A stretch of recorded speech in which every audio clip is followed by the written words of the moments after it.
ശീഘ്രസ്ഖലനം ചികിത്സിച്ചാൽ മാറുമോ? പലരും പലപ്പോഴും ആവർത്തിച്ചാവർത്തിച്ച് ചോദിക്കുന്ന ഒരു ചോദ്യമാണിത്. ഇതിൻ്റെ ഉത്തരം പല വ്യക്തികളിലും ഏതാണ്ടൊരു 50% ആൾക്കാരിൽ ചികിത്സ വളരെ ഫലപ്രദമാണ്. പിന്നീട് വലിയ പ്രശ്നങ്ങളൊന്നും ഉണ്ടാവാറില്ല. അവർക്ക് നോർമലായിട്ട് പോകാൻ പറ്റും.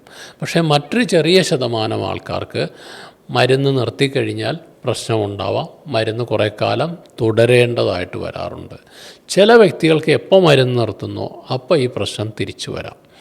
അതിൻ്റെ ഉത്തമ ഉദാഹരണമാണ് കഴിഞ്ഞ ഇടയ്ക്ക് ചികിത്സ തേടിയെത്തിയ ഞങ്ങളുടെ ഒരു പഴയ രോഗി. ഇദ്ദേഹം 2008 ആദ്യം ചികിത്സ തേടിയെത്തിയത്. അന്ന് വന്ന് ഒരു 3 മാസത്തെ ട്രീറ്റ്മെൻറ്റ് റെഗുലറായിട്ട് കൊടുത്തു. അതോടെ അദ്ദേഹത്തിൻ്റെ പ്രശ്നം പൂർണ്ണമായി മാറി. പിന്നീട് കുഴപ്പങ്ങളൊന്നുമില്ലാതെ പോവുകയായിരുന്നു.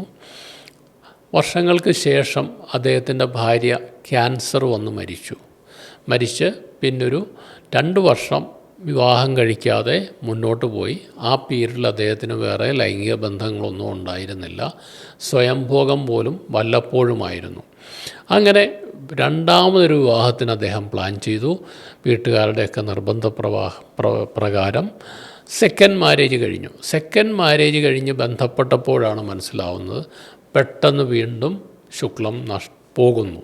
ആ ഒരു പ്രശ്നം, ശീഘ്രസ്ഖലനമെന്നുള്ള പ്രശ്നം വീണ്ടും തിരിച്ചു വന്നു, ഒരു റിക്കറൻസ് വന്നു. അതുകൊണ്ടാണ് ചികിത്സ തേടിയെത്തിയത്.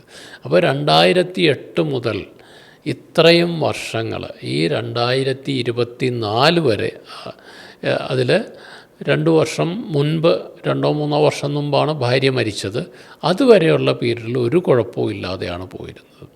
അപ്പോൾ വീണ്ടും അടുത്ത കല്യാണം കഴിഞ്ഞ് കുറേ കാലത്തെ ഒരു ആബ്സ്റ്റനൻസിന് ശേഷം പ്രശ്നമുണ്ടായി.